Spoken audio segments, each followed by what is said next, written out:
Assalamualaikum warahmatullahi wabarakatuh. Perkenalkan, nama saya Nurina Dewi Swartini dari Prodi Akuntansi semester 7. Pada video kali ini saya akan menjelaskan beberapa rumus yang sering digunakan oleh auditor, rumus dalam Excel itu sendiri. Video kali ini bertujuan untuk memenuhi tugas mata kuliah audit sistem informasi. Rumus yang sering digunakan oleh auditor itu ada 5. Yang pertama ada penjumlahan, yang kedua ada pencarian, yang ketiga ada lookup, yang keempat ada pengecekan, dan yang terakhir ada pivot table. Yang pertama, rumus untuk penjumlahan ada yang namanya sum. Mungkin ini sudah tidak asing didengar, dan tata caranya pun sama, tinggal kita sama dengan aja. Kemudian kita klik ketik sum, kemudian klik mana yang mau ditambahkan. Misalkan dari baris yang mau ditambahkan itu kurung buka dulu, yang mau ditambahkan ini dari baris ini sampai sini. Kemudian kita kurung tutup, hasilnya diketahui. Gampang ya. Ada juga yang kedua, rumus menggunakan status bar. Jadi ini tinggal diklik aja sama kita dari mana yang mau dijumlahkan. Misalkan ini sampai ke sini kita blok aja. Kita lihat di status bar ini. Jumlahnya langsung diketahui. Jadi status bar itu lebih mudah dari rumus sum. Tinggal diblok aja, kita lihat jumlahnya di sini. Kemudian yang ketiga ada rumus ALT plus sama dengan. Sebelumnya ini tuh sudah difilter, makanya kita bisa melihat di sini tuh tahunnya kayak gitu. Terus kita gimana sih caranya menggunakan ALT plus sama dengan, tinggal klik aja di sini, ada auto sum. Otomatis akan muncul dengan sendirinya rumusnya, kita tinggal enter aja. Langsung diketahui jumlahnya. Yang bagusnya di rumus ALT plus sama dengan ini tuh sudah difilter sebelumnya. Misalkan kita mau menghilangkan tahunnya itu tahun 2015, supaya tidak dijumlahkan atau disembunyikan. Kita tinggal, yang di checklist ini tinggal hilangkan aja checklistnya, kemudian kita klik OK. Kita kembali ke rumus auto sum ini, otomatis si rumusnya itu berubah menjadi subtotal. Kita enter, jumlahnya tahun 2015-nya tersembunyi. Jadi si auto sum ini hanya akan menjumlahkan apa yang tampak di dalam status ini. Tadi itu kan disembunyikan yang tahun 2015-nya. Otomatis si yang tahun 2015-nya itu kan disembunyikan, jadi tidak dijumlahkan gitu. Yang selanjutnya adalah rumus untuk sum if. Rumusnya untuk sum if sendiri sama dengan sum if kurung buka, range-nya range belanja pegawai ini kita blok dari atas sampai bawah, kemudian kita fixkan pakai F4, kemudian titik koma, kemudian kriterianya itu yang mau dijumlahkannya tuh yang mana, yang belanja pegawai.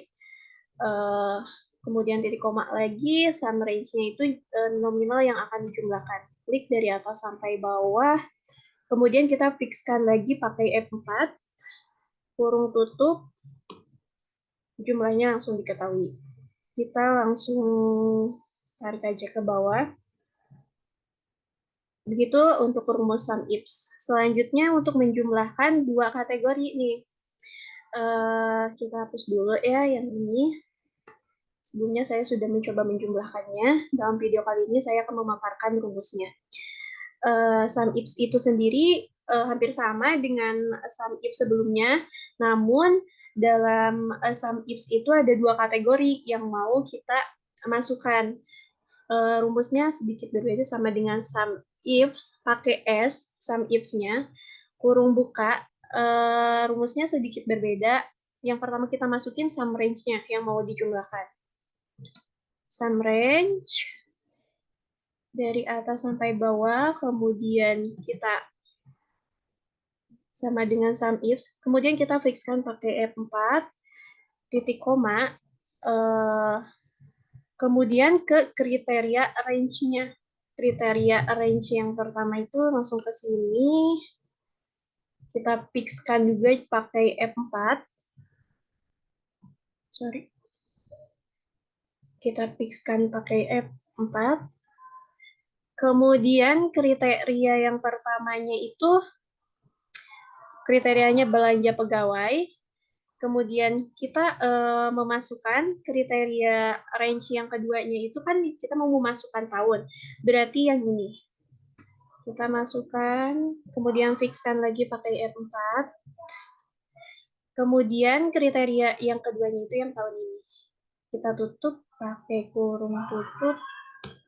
Maka jumlahnya akan diketahui. Kita tarik ya ke bawah untuk tahun 2015 dan 2016. Misalkan di sini kita mau mengetahui tahunnya itu yang tahun 2015 misalkan.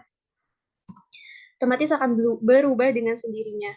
Kemudian kita mau mengetahui jumlah secara keseluruhan belanja pegawai itu sendiri. Kita tinggal ubah aja menggunakan tanda bintang. Tanda bintang ini merupakan jumlah keseluruhan belanja pegawai. Selain tanda bintang juga kita bisa menggunakan tanda tanya sebanyak 4 buah. Karena di sini nilainya miliaran. Otomatis sama akan kembali. Kita kembalikan lagi ke tahun 2014.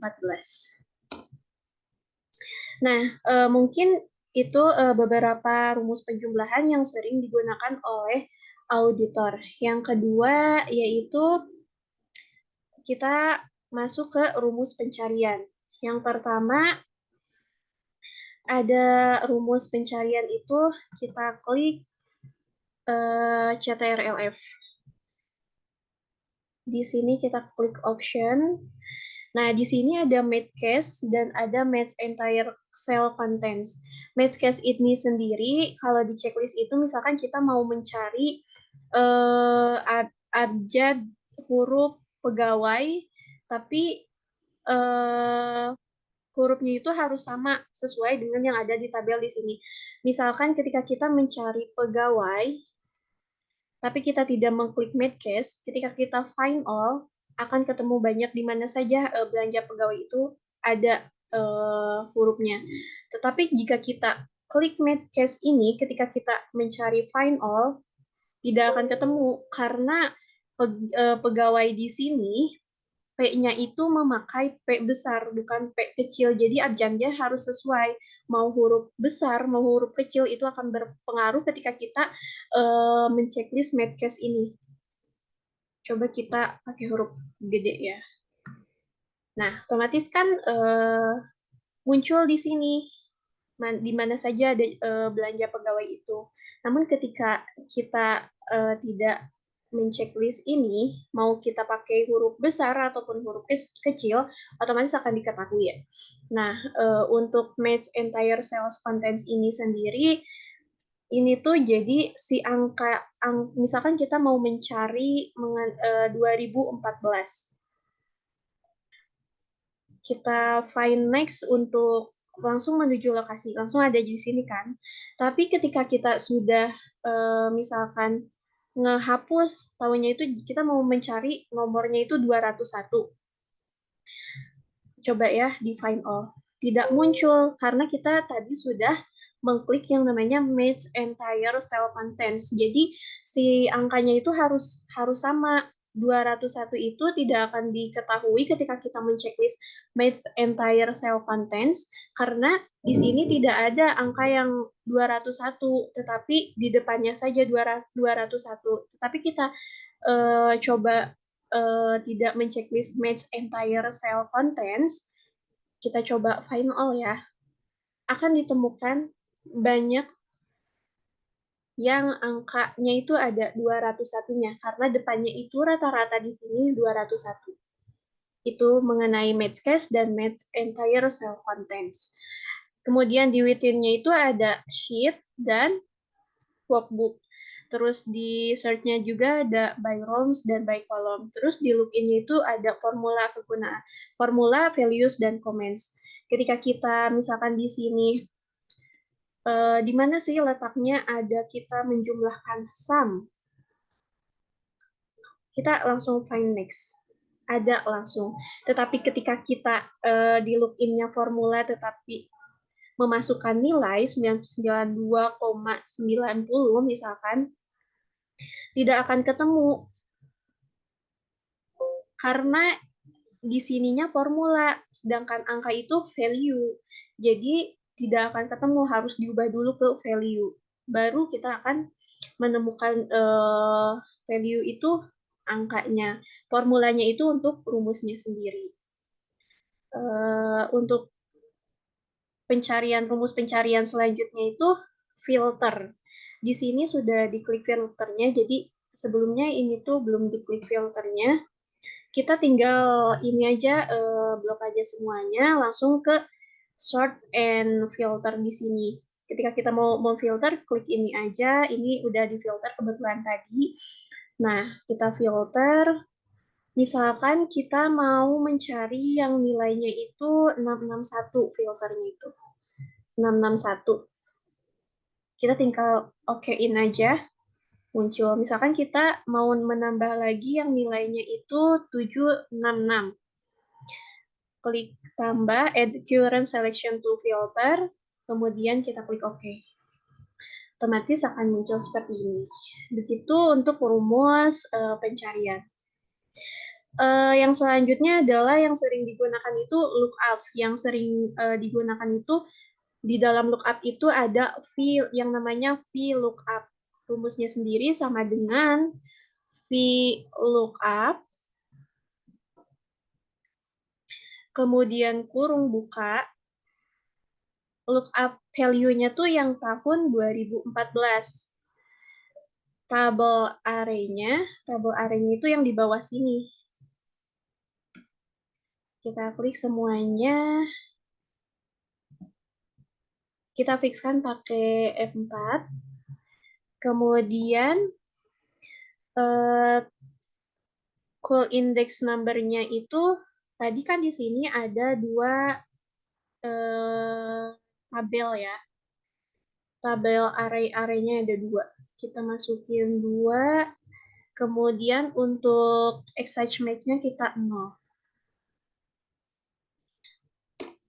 Rumusnya muncul jumlahnya seperti ini. Tinggal kita tarik aja ke bawah.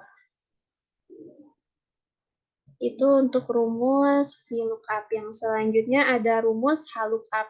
HLOOKUP sendiri ini sama dengan VLOOKUP sebelumnya, namun jika VLOOKUP, datanya itu ke bawah. Sedangkan HLOOKUP itu datanya ke pinggir. Yang membedakannya itu. Rumusnya HLOOKUP sama seperti tadi, lookup value-nya yang tahun 2014 di sini, kemudian titik koma, tabel array-nya yang, nah kalau lookup itu ke pinggir tabel array-nya. Kita fixkan juga pakai F4, kemudian row index-nya sama, ada 2, match case-nya juga, exact match-nya kita pilih 0. Kemudian kira kurung tutup, ketemu. Hasilnya sama, hanya yang membedakan itu kalau HLOOKUP itu ke pinggir, kalau VLOOKUP itu ke bawah. Kita tarik, diketahui jumlahnya. Rumus untuk lookup selanjutnya ada index match. Untuk rumusnya sama dengan index, kurung buka, array-nya itu yang ini.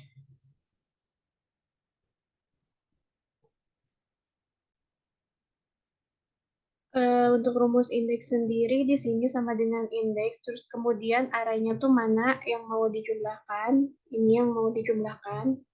Kita klik, kemudian kita fixkan pakai F4, kemudian kolom nomornya kita sandingkan dengan match, rumus match, kurung buka, kemudian lookup value-nya itu yang tahun 2014 di sini. Kemudian lookup array-nya yang ini tahun ini. Kita klik semuanya. Kemudian kita fixkan pakai F4. Kurung tutup dulu untuk match-nya, kemudian kurung tutup juga untuk indeksnya. Kemudian kita enter. Jumlahnya diketahui, tinggal kita tarik ke bawah. Itu dia 3 rumus yang sering digunakan oleh auditor pada rumus HLOOKUP. Yang keempat itu rumus pencarian. Kita akan menjandingkan nilai yang ada di sini dengan nilai pada laporan, apakah itu sama atau tidak. Rumusnya cuma pakai yang pertama ada sama dengan. Kita cuma klik ini, kemudian sama dengan, klik ini, enter. Jika hasilnya benar itu true, jika hasilnya salah itu false. Kita tinggal tarik aja ke bawah, dan hasilnya benar berarti true. Selain rumus sama dengan, kita bisa menggunakan rumus kurang dari. Sebelumnya nilai ini tuh koma-komanya udah ditambahin karena biasanya penempatan nilai itu tidak sama di penempatan komanya. Kita pakai rumus kurang dari sama dengan, kita absolutkan dulu, absolut kurung buka, ini dikurangi ini lebih kecil dari 1. Kita lihat hasilnya true berarti benar. Kita tinggal lihat ke bawahnya apakah benar semua. Itu untuk rumus pencarian. Yang terakhir adalah pivot table. Ini ada datanya. Yang pertama kita ubah dulu ininya ke dalam tabel. Tinggal blok aja. Kemudian kita ke insert. Kita klik tabel. Kemudian klik OK. Jika misalkan desainnya tidak suka, tinggal kita ubah aja, kita clearin biar tidak berwarna-warni kayak gitu. Ini kalau desainnya itu sesuai selera. Kemudian kita klik di sini, kemudian ke insert lagi, kita klik pivot table-nya. Labelnya sudah muncul, kemudian di sininya klik exciting worksheet. Kemudian tempatkan di mana ingin lokasinya, kita klik di sini, di pinggirnya. Kemudian tinggal klik OK. Pivot table-nya otomatis muncul ya. Untuk nilai sendiri kita masukkan ke dalam value. Untuk tahun kita masukkan ke rows, begitu juga dengan rincian di bawah tahun. Nah, ini sudah muncul datanya seperti ini. Misalkan kita mau ubah tampilannya, kita ke fill section, udah ya. Tinggal kita mungkin ubahnya di desain saja, ke desain, kemudian di report layout kita pilih show in tabular form. Nah, tampilannya seperti ini. Mungkin angka-angka di sini belum keubah, kita ke ubah saja ke angka.